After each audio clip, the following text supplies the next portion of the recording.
"We're closed." That's what Marcus Webb said to the woman in the wheelchair. 3 words. Automatic. The kind of thing you say when it's 9:47 at night and you've been under a truck for 4 hours and your back hurts and your hands are stained with oil that'll never fully wash out. We're closed.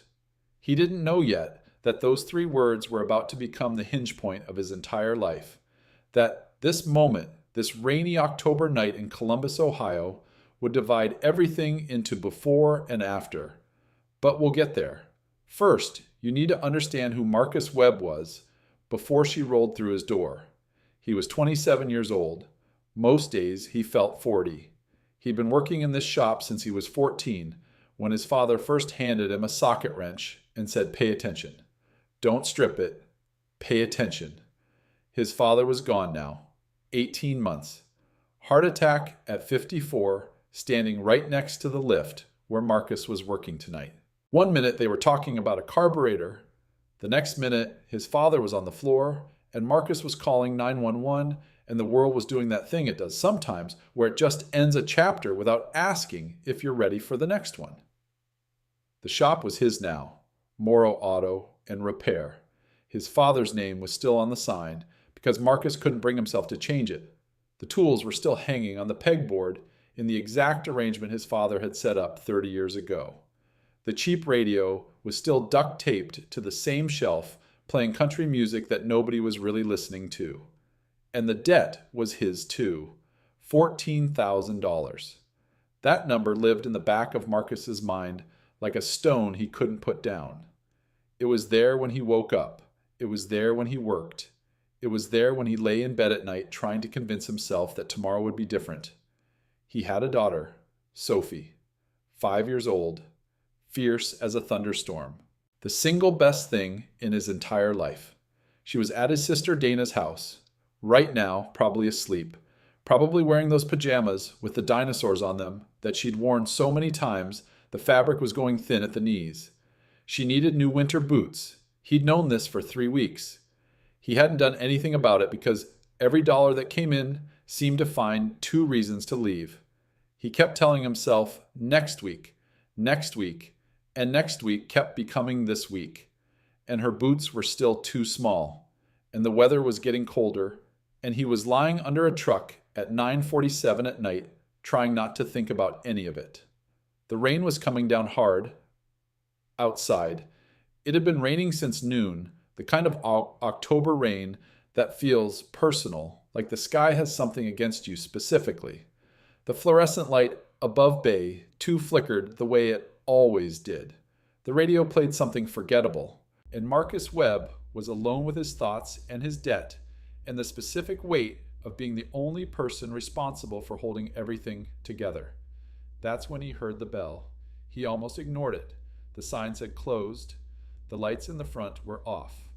But then he heard the sound. Wheels on concrete. A specific kind of rhythm. Not a cart. Not a dolly. Something else. He rolled out from under the truck on the creeper. Sat up. Wiped his hands on a rag that didn't do much. And he saw her. She was stopped in the doorway. A young woman in a manual wheelchair. Completely soaked from the rain. Dark hair plastered flat to her face, water dripping from the armrest of her chair and pooling on his concrete floor. She couldn't have been more than 24, maybe 25. She had one of those faces that looked like they were built for smiling, though right now she wasn't doing much of that. She was gripping both wheel rims so tight her knuckles had gone white, and she was looking at him with an expression he recognized immediately. The expression of someone who didn't like asking for help and wasn't enjoying having to do it now. "We're closed," Marcus said. Not unkind. "Just a fact. I know," she said. Her voice was steadier than he expected given how she looked. There was something in it. Something that didn't match the soaked clothes and the desperate situation. "I saw your light," she said. "Light's always on. Doesn't mean I'm open." She looked at him for a moment, then down at the left wheel of her chair, then back up. "The axle bolt is backing out," she said. "I've been pushing for 6 blocks in the rain because I can't get enough leverage to tighten it myself." She held up her right hand. Even from where Marcus was standing, he could see the red marks across her palm. raw, almost bleeding. "I've been trying for 20 minutes, she said. Marcus looked at the chair, looked at her hands, looked at the rain still hammering down through the open doorway behind her. 6 blocks, in this weather, with a wheel that was about to come off. He thought about Sophie, about her boots, about the $14,000. And then he thought about what his father would have done. He breathed out through his nose. "Set the rag on the workbench. Roll in," he said. Something moved across her face. Relief, maybe, or something more complicated than relief. She pushed herself forward, water still dripping from the armrests, and rolled into the shop. Her name was Vivian. She told him that while he crouched beside the wheelchair examining the axle. Vivian Cole. She'd just moved to Columbus, 8 weeks ago. She was renting a small apartment about 8 blocks from the shop. Still figuring out the neighborhood. Still learning which sidewalks had curb cuts and which ones forgot that people in wheelchairs needed to actually get places. "How long?" Marcus asked. He nodded toward the chair without looking up from the axle. "How long have I been in it? Yeah. 8 months. Car accident. I was a marathon runner before. I did one in the spring right before everything." She said it without bitterness. Just a plain fact. Something that had happened to someone she used to be. "Now I'm figuring out the logistics," she said. "You're doing all right," Marcus said. He meant it. 6 blocks. In this rain with a loose axle wasn't nothing. "I'm doing something," she said. "I'm not sure all right is the word." He found the problem in under 2 minutes. The axle nut had been cross-threaded at some point, probably when the chair was assembled. It had been slowly walking itself loose ever since. Another week, and the wheel would have come off entirely, possibly on one of those uneven sidewalks, possibly going downhill. "This wasn't put together right to begin with," he said. "I bought it through my insurance," she said. And there was something in her voice when she said that. A dryness. A bitterness that wasn't quite bitterness. They approved the cheapest model available. He looked up at her. She met his eyes without flinching. Something passed between them in that moment. He didn't know what to call it, just a recognition. Two people who understood what it felt like to be given the minimum when you needed something more. "Sit tight," he said. He went to the parts bins in the back, found a replacement nut in under a minute because he kept his shop organized. One of the few things in his life that stayed that way. He came back, fitted the new nut, tightened it properly, and while he worked, she watched him with those steady, unreadable eyes. "You're good at this," she said. "It's a nut and a bolt. I've watched 3 other people try to fix things on this chair and make them worse. Being competent isn't as common as people think." He glanced up. She wasn't flattering him. She was just saying what she observed. He went back to work. When he was done, he stood up and tested the wheel with a firm push. Solid. The way it should have been from day one. "What do I owe you?" she asked. "Nothing," he said. She blinked. "I can pay." "I didn't say you couldn't. I said nothing. It's almost 10 o'clock. You've been under a truck all day. I interrupted your work. You interrupted me lying under a truck thinking about my electric bill. Honestly, you did me a favor." She almost smiled. Not quite, but almost. Something moved at the corner of her mouth. "I'm serious," she said. "What do I owe you?" He looked at her then, really looked at her. The wet hair, the red marks on her palm, the way she held herself in that chair, not defeated, not diminished, just present. Like someone who'd made a decision to face whatever came next and was keeping that decision renewed on a moment-by-moment basis. He thought about Sophie, about the boots she needed, about the $14,000. "Nothing," he said again. "Drive safe." She looked at him like that was the strangest thing anyone had ever said to her. Then she turned and wheeled toward the door. He held it open for her. She went out into the rain. And he watched her go for a moment, this woman, whose name he'd just learned, pushing herself through the dark and the water toward wherever she was going next. He didn't know yet that she'd come back. He didn't know that her chair would become the first thread in something he couldn't see from here. He just went back to the truck, picked up the wrench, put it down again. stood there in the quiet of the shop with the rain on the roof and the number still sitting in the back of his mind. $14,000. Sophie needed boots. The electric bill was due in 3 days, and somewhere out in the rain, a woman he'd helped for free was wheeling herself home, thinking about something she couldn't quite name yet either.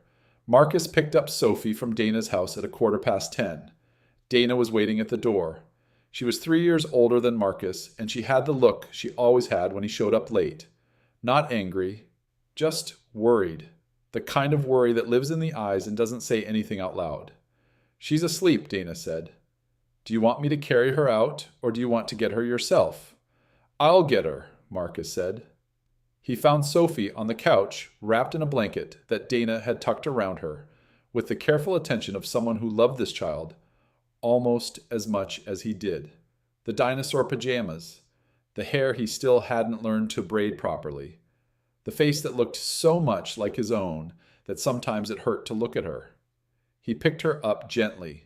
She stirred but didn't wake, just made a small sound and nestled her head against his shoulder like she knew exactly where she was.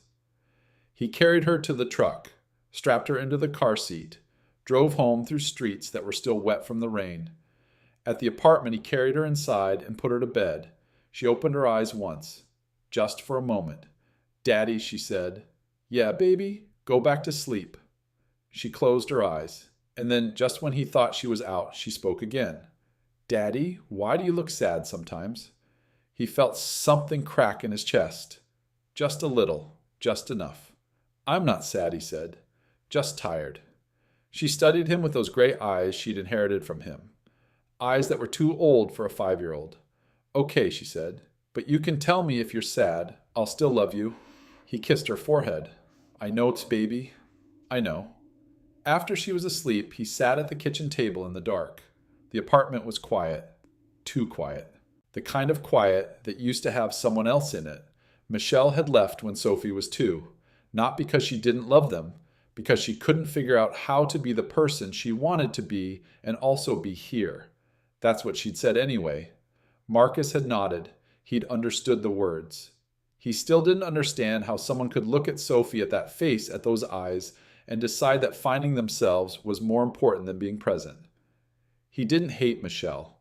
He'd tried to in the beginning. It would have been easier if he could hate her, but he just felt tired when he thought about her. Tired and sad and a little bit confused even now 3 years later. He kept one picture of her in his sock drawer, not for himself, for Sophie. For when she was old enough to ask questions he didn't know how to answer. "Where's Mommy? She's somewhere else, baby. She loves you. She just couldn't be here. Why not? I don't know." And that was the truth. He didn't know. He probably never would. The shop was all he had. The shop and Sophie and Dana, who watched Sophie when he worked late and never asked for money and made pot roast on Sundays and pretended not to notice when Marcus fell asleep on her couch at 8:30. He thought about the woman in the wheelchair, Vivian, the way she'd held herself, not broken, not diminished, just present. He thought about her hands, the red marks from trying to fix something she couldn't fix alone. He thought about saying nothing when she asked what she owed him. And he thought about the fact that tomorrow he'd still be $14,000 in debt, and Sophie would still need boots, and the electric bill would still be due. But tonight he'd helped someone, and that wasn't nothing. He went to bed. He tried not to dream about numbers. 3 days later, Vivian came back. Not because anything was broken. She knocked on the open bay door around 4 in the afternoon and waited until he looked up from the carburetor he was cleaning. "I've been thinking," she said, "about what the chair." He set down the carburetor, walked over. She explained it carefully. She'd done her research. She talked about pressure points, about how the standard cushion that came with the chair was made for short-term use, not for someone sitting in it 10 to 12 hours a day, about how the pushing motion was straining her shoulders in a way her physical therapist was concerned about how the chair was slightly the wrong width for her body, which meant she was compensating in ways she shouldn't have to. Marcus listened. He'd always been a good listener. His father had taught him that, too, though that lesson came less directly. More from watching the old man stand quietly while a customer explained what was wrong. Never interrupting, never assuming. Listen to what they're telling you. The problem's always in the details. You want me to look at it, Marcus said. I want to know if it's fixable, Vivian said. If it can be made better suited to the actual situation. He crouched down and really examined the chair for the first time, not just the axle, the whole thing. The cushion was foam over a hard plastic base, barely more than a seat pad. The armrests were fixed at a height that was clearly wrong for her arm length. The footrests were adjustable in theory, but had been locked in the factory position. The push rims were chrome-plated and smooth, which meant they'd be slippery when her hands were tired or damp. Everything about this chair was wrong. Not broken wrong, just minimum viable product wrong. The kind of wrong that happens when the person designing something has never talked to the person using it. He thought about his father. The last 4 years of his life, his dad had worn a knee brace that didn't fit. Insurance had approved it. He'd worn it anyway because he didn't know there was a better option. Marcus used to think about that sometimes. How much of people's suffering was just because nobody bothered to get it right. Yeah, he said, it can be fixed. How much? He stood up, did the math in his head. The cushion would need to be sourced differently. Gel over memory foam, proper medical grade, the kind physical therapists used. The armrests he could adjust himself with the right tools. The push rims he could replace or grip tape as a cheaper alternative. And the lever system. That's what his brain snagged on. The lever system. He was already designing it in his head. A way to reduce the rotational force needed to move the chair. Take pressure off her shoulder joint. Give her a mechanical advantage without adding significant weight. Give me a week, he said. Let's call it materials cost only. She studied him. That's not how a business works. No, he agreed. It's not. Why are you doing this? He thought about that. Genuinely thought about it instead of giving her the easy answer. My dad had a bad knee. The last 4 years of his life, he said finally. Insurance gave him a brace that didn't fit. He wore it anyway because he didn't know there was a better option. I used to think about that. How much of people's suffering is just because nobody bothered to get it right? Vivian was quiet for a moment. I'm sorry about your dad, she said. Yeah. Marcus picked up the carburetor again. Come back in a week. He worked on the chair in the evenings after the shop closed.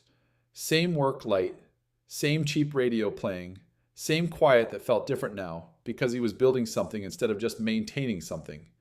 He drove to 3 different medical supply stores before he found the cushion he wanted. A proper gel foam hybrid with a pressure relief design. The kind of thing that cost money. He paid for it out of his own pocket. He didn't mention that to Vivian. He sourced anti-slip push rim covers from an adaptive sports catalog he found online. The kind competitive wheelchair athletes used. Better grip, less strain. He rebuilt both armrests from scratch using adjustable hardware. He machined himself because the commercial replacement parts weren't quite right. And the lever system. The lever system took 4 days to design and 2 days to build. It was elegant in its simplicity. A secondary push mechanism that could be engaged on inclines, giving her a mechanical advantage without adding significant weight to the chair. The geometry had to be precise. The pivot point had to be exactly right. Too high and it wouldn't help. Too low and it adds strain instead of reducing it. He tested it in the empty shop, rolling the chair back and forth himself, tweaking the geometry until it felt intuitive, until you could engage it without thinking, without looking, without taking your hands off the rims. Sophie helped sometimes, in the way 5-year-olds help, by handing him the wrong tool and asking questions. What are you building, Daddy? A better chair. For who? A lady named Vivian. Does she have an owie? She was in an accident. She can't walk right now. Sophie thought about this with the serious concentration she applied to everything. Is she sad? I think she's working on being okay. That's different from sad. Yeah, baby, Marcus said. It is. She nodded. That's a good thing to work on. He looked at his daughter sitting on an upturned bucket, the wrong wrench in her hand. Her hair and the uneven pigtails he was still learning to do right. The small face that was so serious, so present, so completely herself. He felt the familiar combination of love and terror that parenthood had installed in him permanently. And then he thought about the money, the cushion, the push rims, the hardware for the armrests, the materials for the lever system. All of it had come from the same budget. There was no separate budget. There was just the one budget, and it was already too thin. The boots Sophie needed would have to wait another week. He looked at his daughter. She was examining the wrench in her hand with complete fascination, turning it over like it was the most interesting thing she'd ever seen. I have to make this work, he thought, not just for himself, for her. He went back to the chair. Vivian came in on Thursday as agreed. She rolled to a stop in the middle of the bay and looked at the chair Marcus was holding. He'd cleaned it, touched up the frame, replaced the wheel guards with heavier duty versions, and the modifications. The modifications were everything. She was quiet for a long moment. Try it, Marcus said. She transferred from her current chair with practiced efficiency, settled in, shifted her weight, put her hands on the push rims, rolled forward slowly, then back. Then she tried the lever. Something moved across her face. Marcus couldn't quite name it. It was in the region of surprise, but it wasn't exactly that. It was more like recognition, like finding something you'd been looking for without knowing you were looking for it. The resistance is completely different, she said. You should be using about 30% less shoulder effort on flat ground, Marcus said. More on inclines. I couldn't test that part here. She rolled across the shop floor in a wide arc, fast, confident. She stopped and turned around and came back. The cushion, she said. Gel foam hybrid, medical grade. You should feel a difference immediately. Give it 2 weeks. Your therapist should notice a difference in your posture and your shoulder strain. She was quiet again. That silence she did when something affected her more than she expected. Like she was giving herself a moment to handle it privately before she said anything out loud. Marcus, she said. Yeah, this is more than an axle bolt. The axle bolt was just the beginning. How much did the materials cost? He hesitated. 1 beat too long. She caught it. Marcus. How much? He told her. She closed her eyes briefly. Opened them. That's more than materials cost only. I rounded down. I'm not accepting charity. Then call it an experiment, he said. I've never built a lever system like that before. I needed to see if it would work. You're basically doing me a favor. She looked at him. You're a genuinely strange man. People tell me that.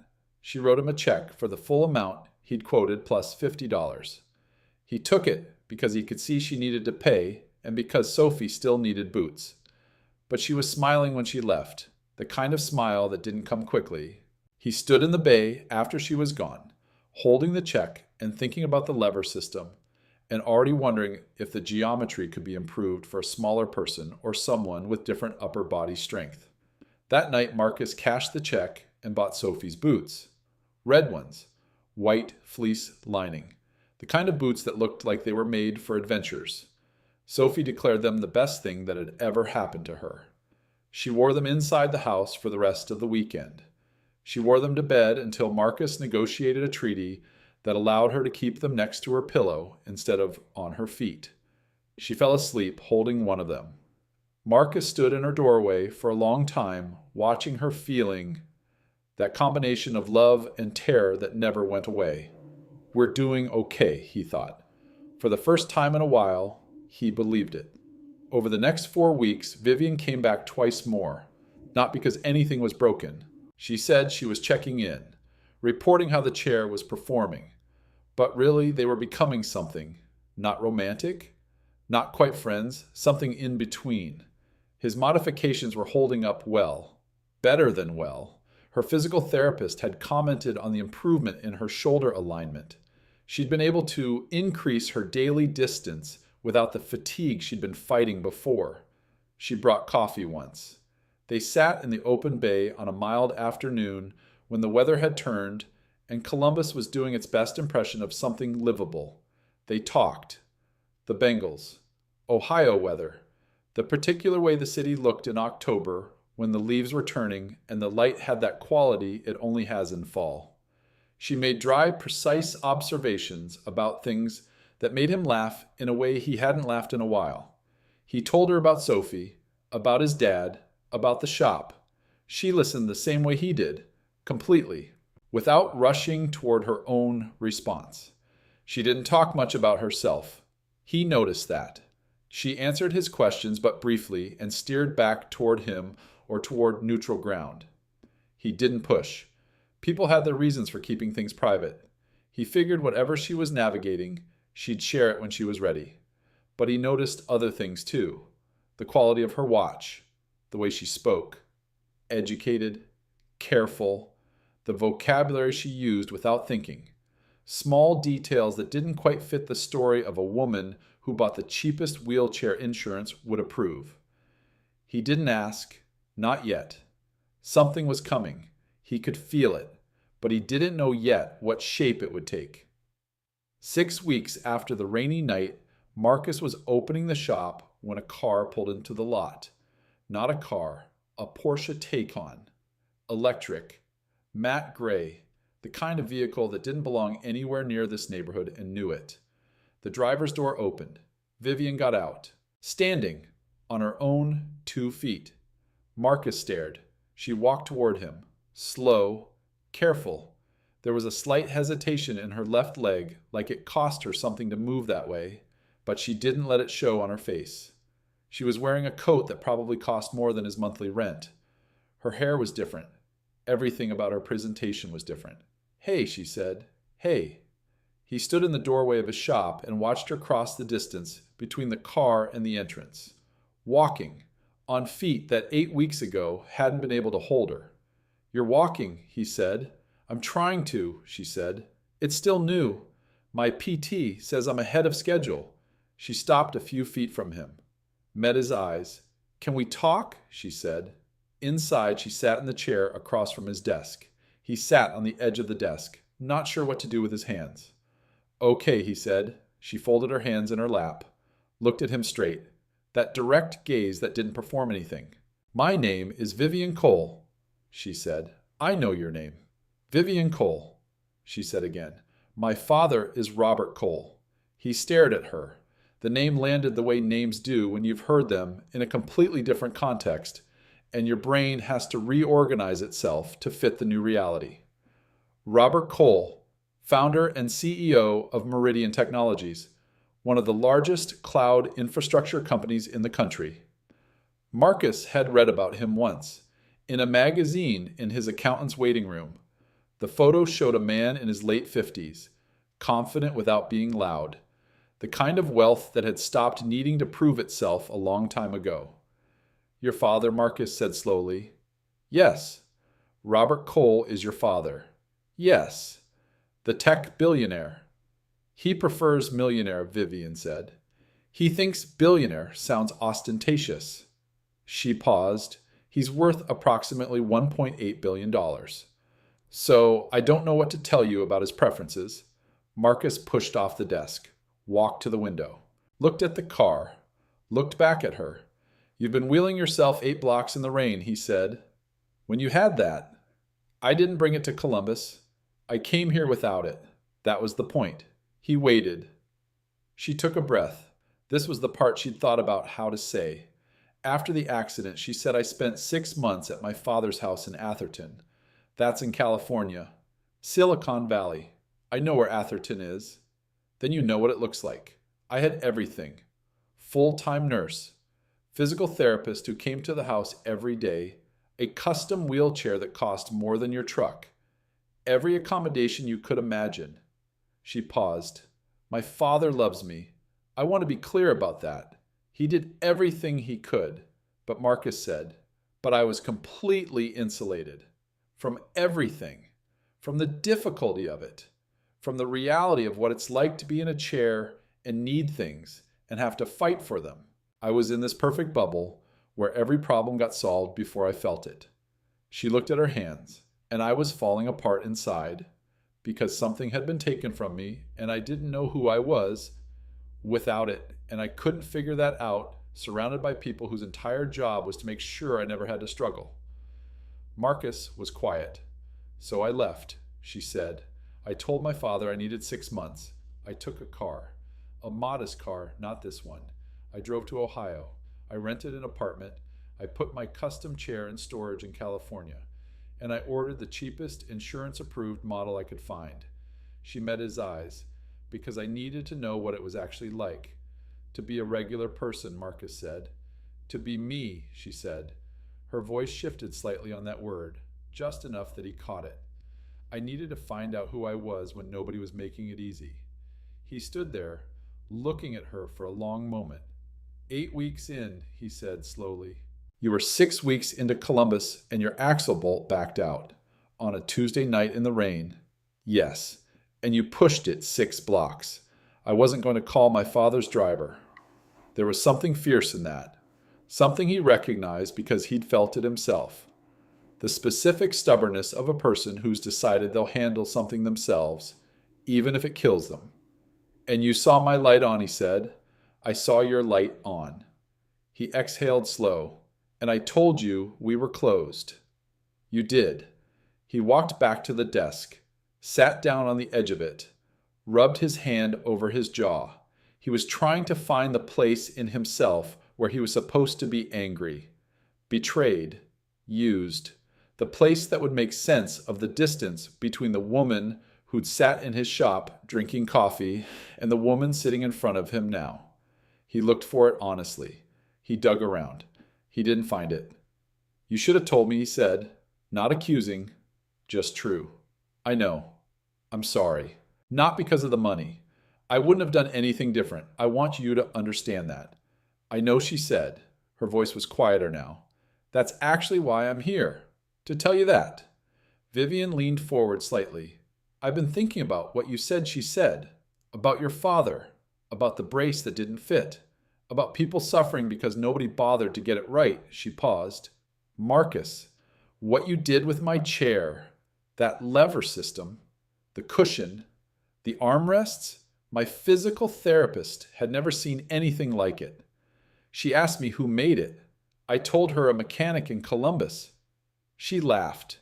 Then she sat down and started asking me detailed questions for about 45 minutes. He blinked. What kind of questions? About the geometry, the mechanical advantage, the weight distribution.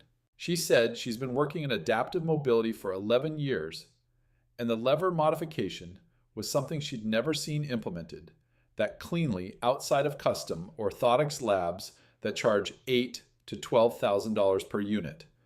Vivian watched him take that in. You did it in a week, in a garage, with parts you sourced yourself. Marcus didn't say anything. She wants to know if you'd be willing to consult, Vivian said. But that's separate from why I'm here. She met his eyes. Why I'm here is because in 6 weeks in Columbus and in all the months before when I was surrounded by people who cared about me, you're the first person who made me feel like a person instead of a problem to be managed. The shop was very quiet. You never looked at me like I was fragile, she said. You never finished my sentences. You never asked if I needed help before I asked for it. You just talked to me like I was someone who could handle things. Because you figured I could. She looked away for the first time since she'd started talking. You have no idea how rare that is. Before Vivian left, she told him she was returning to California. She was going to see her father, and she was going to tell him about Marcus. Marcus resisted. He didn't want anything. He'd helped her because it was the right thing to do. I know Vivian said, that's the whole point. She stood up carefully, walked toward the door. The people who actually build things worth building are never doing it for what they'll get. My father's been looking for someone who works from that place for years. He finds plenty of people who are skilled. He has trouble finding people who are good. She stopped at the door, turned around. The boots, she said. He frowned. What you mentioned weeks ago. Sophie had outgrown her winter boots. You said it offhand. I don't think you even realized you said it. He stared at her. She reached into the inside pocket of her coat and took out a small envelope. Set it on the step outside the door. Don't argue with me about this, she said. They're for Sophie, not for you. Pick your battles. He didn't pick up the envelope. Not yet. Vivian? Marcus? Her voice was firm. A little girl shouldn't have cold feet because her father spent his part's budget on someone else's wheelchair cushion. He stood there. I'll be in touch, she said. She walked to the car. Slow. Careful. Both feet sure on the pavement. Got in. Started it. He watched it turn left at the corner and disappear. Then he looked down at the envelope. Opened it. Inside was a check. An amount that covered the boots he'd already bought the parts for her chair, the late truck payment, and the electric bill he had been ignoring. Not more than that. Not a grand gesture, not charity with a bow on it. Exactly what he needed. Down to the kind of precision that told him she'd been paying attention, and she'd done the math. That night, after he picked up Sophie from Dana's house, Marcus sat at the kitchen table with a legal pad and a pen. He thought about the lever system, the pivot point he'd wanted to modify, the version he'd been imagining in the back of his mind. Modular, adaptable to different chairs, different users, different needs. He'd been thinking about it like a dream, not a plan, just a thing his brain went to when it was tired of the real problem. What if it was a plan he started writing? Not a business plan. He didn't know how to write one of those. Just notes, ideas, the things that had been turning over in his head for weeks. He filled 6 pages that night. Cramped handwriting on lined paper. Sophie appeared in the doorway in her pajamas holding one red boot. Daddy, what are you doing? Thinking about something. What? He looked at her. A way to help people who need to move better. She considered this. That sounds good. Yeah, baby. I think it might be. She climbed into his lap, put her head against his chest. I like when you think about good things, she said. He held her there for a long time. Something was changing. He could feel it. A door that had always been there was starting to open. 3 weeks later, Marcus was at the shop when his phone rang. Unknown number, California area code, a man's voice, measured, confident, the kind of voice that was used to being listened to. Marcus Webb. Yeah, who's this Robert Cole? Vivian's father. Marcus sat down on the stool behind the counter. The shop was empty. First thing in the morning. He'd just made coffee. The cup was in his hand. He set it down very carefully. She mentioned you might call, Marcus said. I've seen photographs of your lever system, Cole said. I had 2 of my engineers review it. They had questions. What kind of questions? The kind that mean they were impressed. One of them has a background in orthopedic engineering. He said your pivot geometry was, and I'm quoting him annoyingly, elegant for something that came out of a car shop. Marcus was quiet. I'd like to meet you, Cole said. I'll be in Columbus next week for a conference. I can drive to your shop, or I can send a car. I'll drive myself, Marcus said. There was a sound on the other end, something that might have been a quiet laugh. Vivian said you'd say that. They agreed on Thursday at 11, a hotel in downtown Columbus. Cole would come to Marcus. He'd insisted on that, and Marcus had let him because the shop had 2 cars coming in Thursday morning and he couldn't leave before 10. He spent the days between that call and Thursday in a state he couldn't quite name.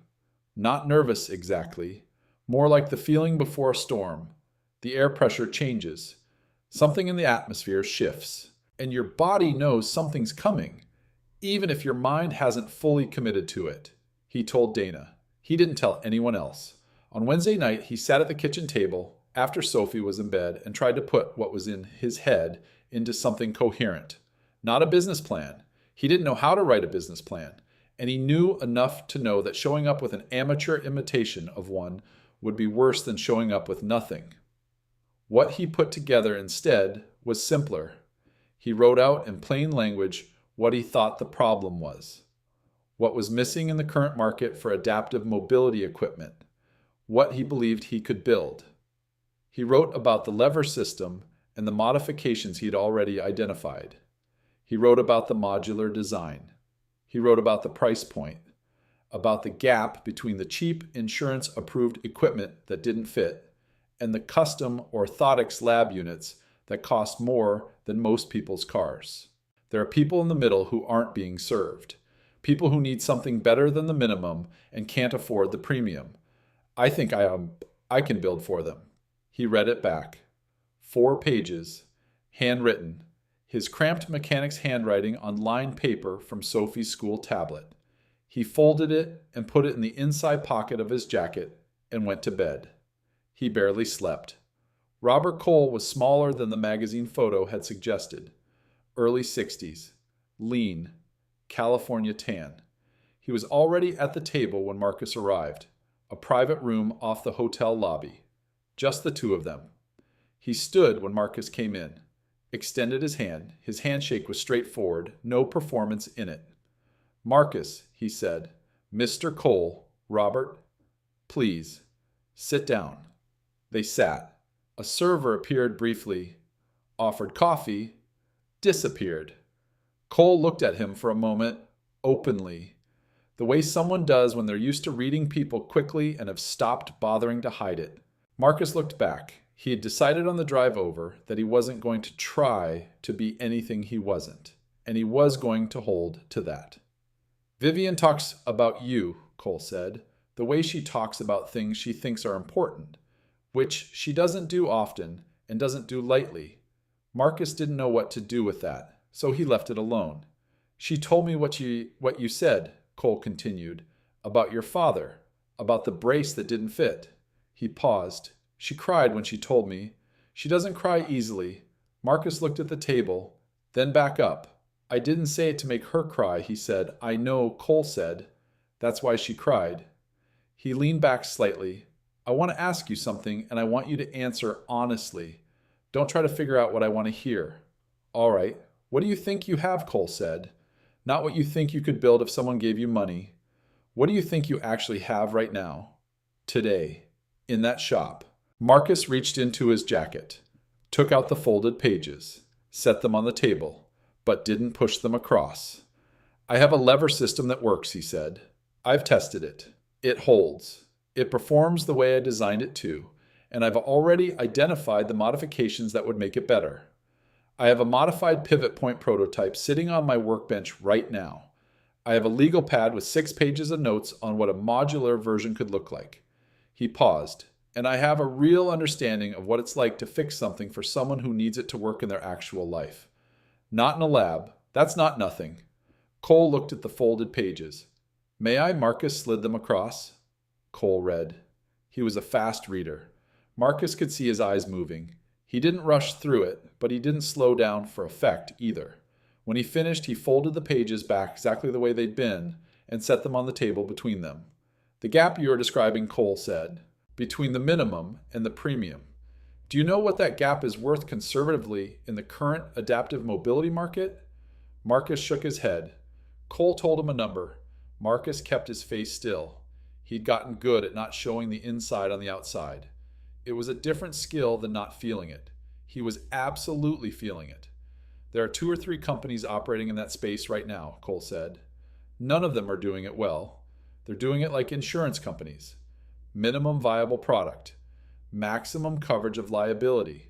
Nobody's doing it the way you described." He tapped the folded pages once lightly with 2 fingers. "Building for the person using the thing. That's the only way that makes sense to me," Marcus said. "I know," Cole said. "That's what I'm telling you."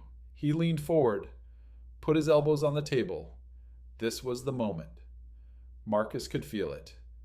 The room changed slightly, the way rooms do when the real conversation starts. "I'm not a charity," Cole said. "I want to be absolutely clear about that. I don't invest in people out of gratitude. I invest in ideas that work operated by people I believe can execute them.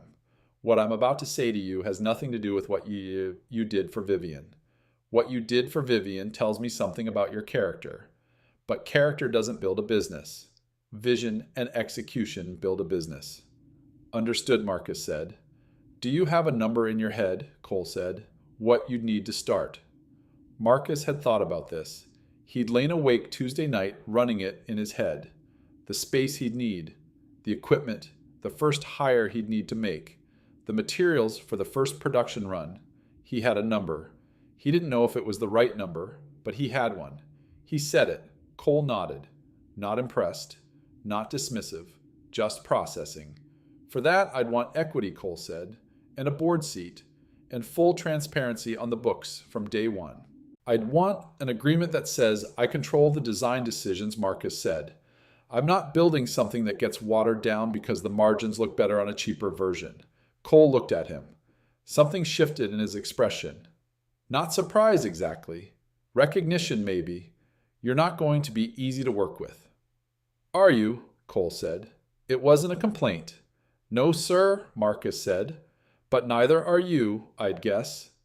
The silence lasted about 4 seconds. Then Robert Cole smiled. A real one. Not the managed version. No, he said. I'm not. They talked for another 2 hours. 6 months later, Marcus had a new space. A larger building with a dedicated work area that wasn't for cars at all. That space was for the chair systems, the prototypes, the production run he was already mapping out. He still ran the original shop, too. He wasn't ready to let it go. It was his father's. It was what had gotten him here. He hired his first employee in January, Andre, 24, just out of a technical program. Quiet, focused, hands like an artist. Within the first hour of watching him work, Marcus knew. This kid understood machines the way Marcus did. Not as objects, as things with logic and intention behind them that you could learn if you paid attention. You know anything about adaptive mobility equipment? Marcus asked him on that first day. No, Andre said, but I know how to learn things. That's the right answer, Marcus said. The first production prototype was completed on a Tuesday night in February. Marcus built it himself. Andre handed him tools and asked the precise, intelligent questions Marcus was learning to expect from him. They tested it on 3 different chair models, 3 different weight configurations. It performed exactly as designed. Marcus sent Cole a video. 6 minutes, shot on his phone propped against a coffee can on the workbench. No production value, just the truth. Cole called 40 minutes later. The second version is better than the first, Cole said. Yes. How much better? 38% reduction in user effort on inclines. The modular fitting system works across 17 of the 20 most common manual chair models in distribution. I'm working on the other 3. Timeline. 3 weeks if nothing goes wrong. 5 if something does. Something always goes wrong, Cole said. Then 5 weeks, Marcus said. A pause. I want to set up a meeting with 2 people, Cole said. A distributor named Thomas Brennan, who handles adaptive equipment across the Midwest, and a clinical network coordinator named Dr. Eleanor Hayes. He paused. If Hayes buys in, this goes national. The meeting was in Columbus, a hotel conference room. Marcus wore the one good jacket he owned, the one Dana had made him buy for their father's funeral. He drove himself. Thomas Brennan was a practical man with a handshake that meant business. He'd been in adaptive equipment distribution for 20 years. He'd seen a lot of products, a lot of promises, a lot of things that worked in a showroom and fell apart in the field. Dr. Eleanor Hayes was different. She was a small woman with sharp eyes. She coordinated procurement for over 4,000 mobility aid recipients across 6 states. She had no patience for performance, no time for people who couldn't deliver. She'd been burned before by suppliers who promised scale and couldn't execute. She wasn't going to commit easily. Marcus presented, plainly, directly, no jargon. When he didn't know something, he said so. When he did know something, he explained it clearly. Hayes asked questions for 45 minutes. Technical questions, specific questions, the kind that told Marcus she'd already read everything he'd sent and was now testing whether he actually understood it or just knew how to make it sound good. At the end, she closed her laptop. I have a network full of people using equipment that doesn't fit, she said. Equipment that doesn't last. Equipment that actively causes secondary health issues. What's your lead time per unit? Currently 3 weeks from order to delivery, Marcus said. I'm building toward 2, and you can maintain the price point at volume. Yes, the modular system is specifically designed to be produced efficiently. That's not an accident. She looked at him for a long moment. I'm going to send you a data set, she said. A breakdown of unmet needs across my network. Chair types, user measurements, medical requirements. I want to know how many of those your current system addresses. Send it, Marcus said. I'll have an answer within a week. She nodded once. Then we have something to talk about. That night, Marcus picked up Sophie from Dana's house, later than usual. She was quiet in the car. At home, she climbed into his lap on the couch, put her head against his chest. Daddy, she said. Yeah, baby, you work a lot now. He felt something tighten in his chest. 5 years old, already noticing things she shouldn't have to notice. I know, he said. I'm sorry. She was quiet for a moment. I'm not mad, she said. I just miss you sometimes. He held her. Didn't say anything. Just held her. After she was asleep, he sat at the kitchen table in the dark. He thought about what Vivian had said once. Don't let the building become the reason you're not there. He made a decision. Sundays are off. Non-negotiable. No matter what. Dr. Hayes called on a Friday morning. Marcus was under a car at the original shop. A habit he hadn't broken. One morning a week back in the bay with his hands in an engine. Because that was where he did his best thinking. He heard his phone buzz on the workbench. Rolled out. Looked at the screen. Columbus area code. He stood up, wiped his hands, answered. Mr. Webb, Hayes said, I've reviewed your data analysis. My medical advisors have reviewed the clinical performance data. She paused. I'd like to place an initial order, 40 units across my 6-state network. Marcus leaned against the workbench. The shop was quiet around him. Morning light through the high windows. Oil smell and metal, and the ghost of every car his father had ever fixed in this space. When do you need them? He said. 8 weeks, and I want a field performance tracking system so I have data from day one.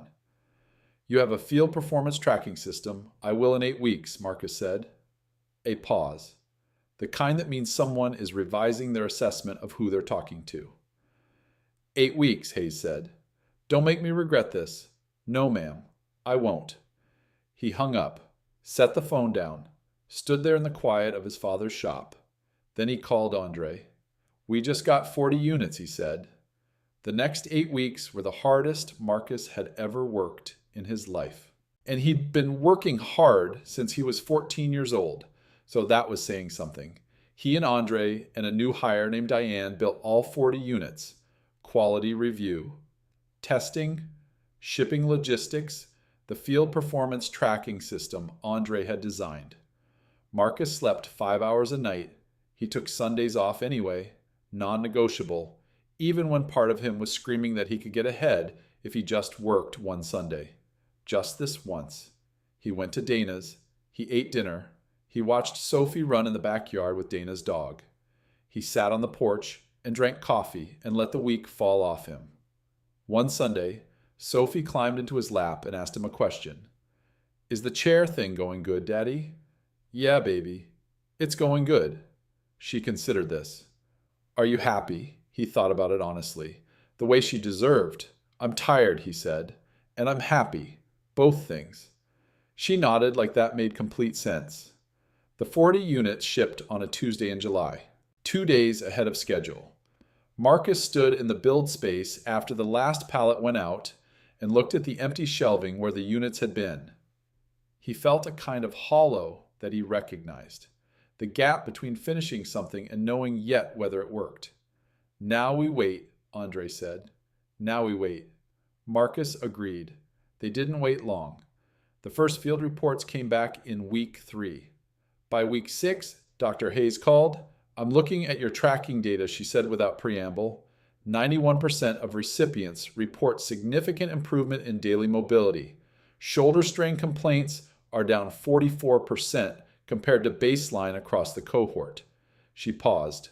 I have 2 physical therapists in my network who've contacted your company directly asking about clinical partnerships. Marcus was sitting at his desk. He had a pen in his hand. He put it down, and Hayes said, her voice shifted, not softer exactly, more direct. The way a person talks when they've stopped being cautious and decided to mean it. I have a woman in Cleveland, 67 years old, 11 years in a chair. She told her caseworker that the new equipment made her feel like herself again for the first time since her accident. The shop was very quiet. Marcus didn't say anything, made her feel like herself again.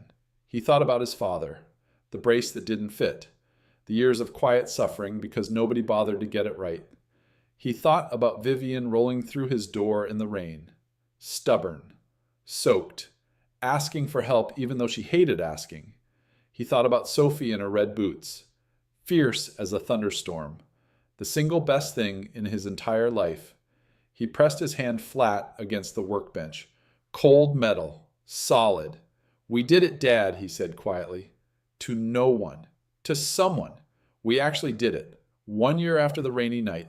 Marcus stood in the build space of what was now called Webb Mobility. 11 employees across the region, distribution in 4 states, a standing quarterly order that had doubled twice, clinical partnership with a university, and on the shelf behind him, the newest prototype. 3rd generation, lighter, stronger, more adaptive than anything in the market at its price point. Sophie was there. Dana had brought her. She was moving through the space in her red boots, which she could still squeeze into if she tried asking questions that Andre answered with complete seriousness. She stopped in front of the prototype on the shelf, looked at it, looked back at Marcus. "You made that," she said. "We all did," Marcus said. She looked at Andre, at the others, then back at the shelf. "It helps people," she said. "Yeah, baby, it helps people move." She nodded, that solemn nod. "That's a good thing to make." He crouched down to her level, looked at her, the serious gray eyes, the uneven hair he was still learning to do right, the small person who was the reason he got up every morning through every hard stretch. "Yeah," he said. "It is." She threw her arms around his neck. Full commitment, no reservation, the way 5-year-olds do, and he held her there in the build space while the work continued around them. Vivian was in the doorway. He saw her over Sophie's shoulder, watching, her coat still on. Just arrived. She had that look she got sometimes. Not the almost smile, not the full laugh. Something quieter than either. Something that lived in the part of the face below the eyes. Something that looked like what happens when a person sees the thing they hoped for actually become true. He held her gaze over his daughter's head. She nodded once. Small. Just for him. He nodded back. One rainy night in Columbus, a man said, "Roll into a woman he didn't know." He didn't do it for what he'd get. He didn't do it because he saw an opportunity. He did it because it was in front of him and it needed doing. And he had the skill, and his father had taught him that skill isn't fully yours until you've given it to someone who needs it. That one decision became a wheelchair, then a company, then 40 units shipped to people who needed them, then 11 employees, then 4 states, then a woman in Cleveland who felt like herself again. But it started simpler than that. A man who was tired and broke and scared. A man with oil on his hands and a daughter who needed boots.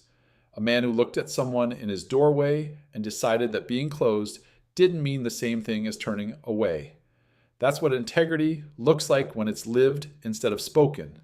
Not a grand gesture, just a small, true one, made without an audience that quietly becomes everything that comes after.